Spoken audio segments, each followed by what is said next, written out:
Bismillahirrahmanirrahim. Assalamualaikum warahmatullahi wabarakatuh.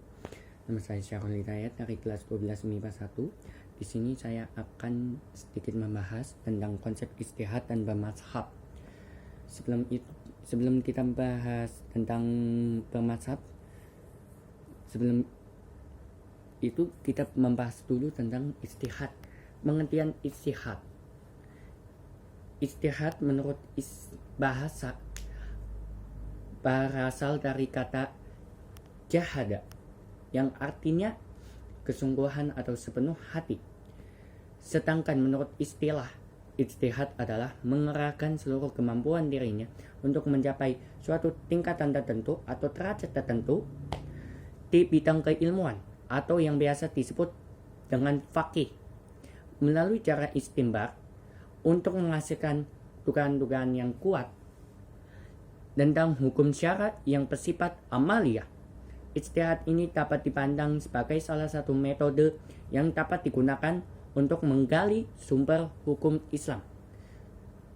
Jadi ijtihad ini sudah ada pada zaman Nabi Muhammad SAW, yaitu sahabatnya. Yang pertama, pada waktu Nabi Muhammad SAW masih hidup sampai wafatnya beliau, Al-Quran masih belum terkumpul. Nabi tidak memberi petunjuk dan wahyu yang berkenan dengan pembekuan Al-Quran dalam rangka apa? Menjaga keutuhan Al-Quran. Dikarenakan banyaknya penghafal Al-Quran yang telah meninggal dunia, maka terlaksanalah pengumpulan Al-Quran meskipun belum tersusun secara teratur dan rapi. Sebagaimana dalam bentuk yang sekarang ini adalah hasil dari ijtihad sahabat Nabi Muhammad SAW. Yang kedua, ketika Nabi Muhammad SAW baru wafat, timbul masalah tentang siapa yang akan menjadi pemimpin pengganti kedudukan beliau. Nabi sendiri tidak memberi petunjuk apa-apa dan wahyu yang berkenan dengan pengganti kepemimpinan beliau. Maka terjadilah perbincangan di antara umat Islam dengan hasil terpilihnya sahabat Abu Bakar sebagai pemimpin yang disebut khalifah. Jadi ijtihad ini juga ada hubungannya dengan mujtahid. Di sini ada tingkatan mujtahid. Saya akan sebutkan dua saja tingkatan mujtahid. Yang pertama mujtahid mutlak. Mujtahid mutlak atau mujtahid mustaqil, yaitu seorang mujtahid yang mempunyai pengetahuan lengkap untuk beristimbah dengan Al-Quran dan hadis dengan menggunakan kaidah mereka sendiri dan diakui kekuatannya oleh orang-orang alim. Yang kedua mujtahid muntasib atau mujtahid ghairu mutlak, yaitu orang yang mempunyai kriteria seperti mujtahid mutlak. Dia tidak menciptakan sendiri kaidah-kaidahnya, tetapi mengikuti metode salah satu imam mazhab. Imam mazhab ada 4. Yang pertama yaitu Imam Hanafi, yang kedua Imam Syafi'i, yang ketiga Imam Hambali, dan yang keempat Imam Maliki.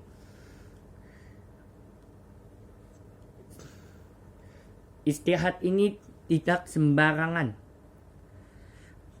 karena ijtihad ini membutuhkan kesungguhan atau sepenuh hati manusia sendiri. Sepenuh hati manusia dengan serius. Kita sebagai manusia harus bisa beristihad. Beristihad yaitu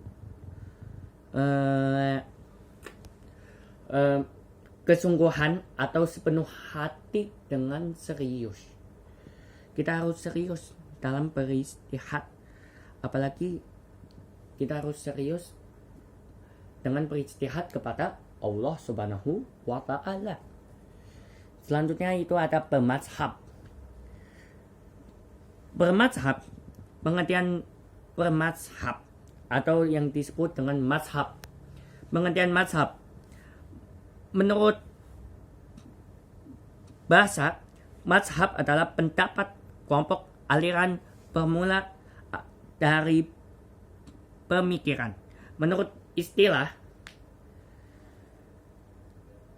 ijtihad seorang imam memahami secara hukum fikih. Jadi di sini pada dasarnya mazhab itu timbul antara lain karena adanya perbedaan memahami Al-Quran dan hadis yang tidak bersifat absolut. Perbedaan mengenai maksud ayat-ayat jani adalah atau ayat-ayat yang pengertiannya masih dapat ditafsirkan adalah salah satu sebab timbulnya mazhab-mazhab dan aliran-aliran dalam Islam. Di sini ada 4 mazhab besar. Yang pertama ada mazhab Hanafi. Mazhab Hanafi itu didirikan oleh Nu'man bin Sabit yang lahir di Irak pada tahun 80 Hijriah 699 Masehi. Jadi dia itu pada masa Khalifah Bani Umayyah Abdul Malik bin Marwah. Beliau diberi gelar Abu Hanifah atau suci dan lurus karena kesungguhannya dalam beribadah sejak masa kecil, berakhlak mulia yang menjauhi perbuatan dosa dan keji. Yang kedua yaitu ada mazhab Maliki. Mazhab Maliki didirikan oleh Malik bin Anas bin Malik bin Abi Amir al-Ashibahi atau Imam Malik. Malik itu tidak pernah meninggalkan kota Madinah kecuali untuk keperluan ibadah haji. Jadi Imam Malik itu tidak pernah meninggalkan kota Madinah kecuali Imam Malik itu meninggalkan kota Madinah sebab karena dia ingin ibadah haji. Yang ketiga yaitu mazhab Syafi'i. Didirikan oleh Muhammad bin Idris al-Syafi'i bin Utsman bin Syafi'i al-Hishami al-Quraisy al-Mutalibi. Gelar beliau adalah Abdillah. Dinisbatkan kepada Syafi'i bin As-Sa'ib sehingga beliau dikenal dengan sebutan Asy-Syafi'i atau Imam Syafi'i. Selanjutnya ada dasar hukum bermazhab. Dalam hadis Rasulullah SAW bersabda yang berbunyi al-ulama warasatul anbiya wa innal anbiya lam yuwari'u dinaron wala dirhaman wa innama warasul ilm faman aqazahu aqazab fardhu artinya para ulama itu pewaris para nabi, dan sesungguhnya para nabi tidak mewariskan dinar ataupun dirham atau kekayaannya. Sebaliknya mereka mewariskan ilmu. Maka barang siapa yang mengambil ilmunya, maka dia telah mengambil keuntungan yang banyak. Hadis riwayat Abu Daud.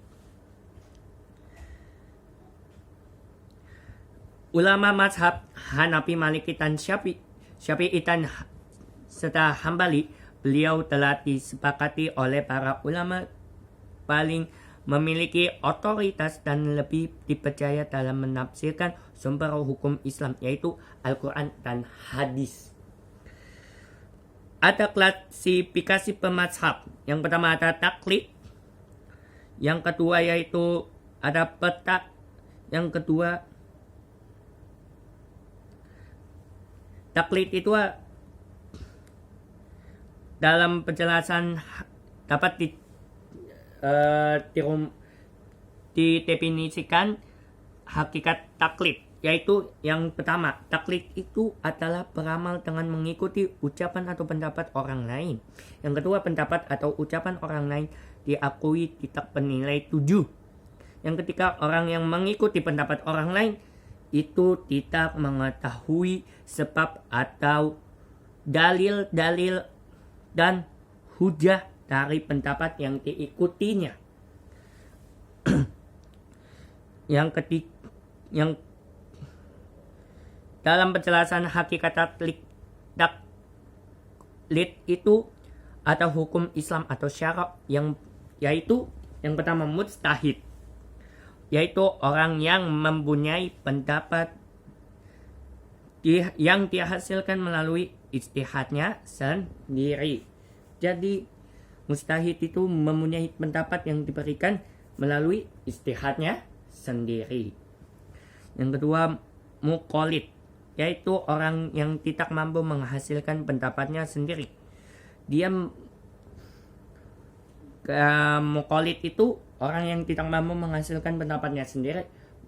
Dia mengambil pendapat dari orang lain, tidak mau mengambil pendapatnya sendiri. Cukup syukron wal taufiq hidayat. Wassalamualaikum warahmatullahi wabarakatuh.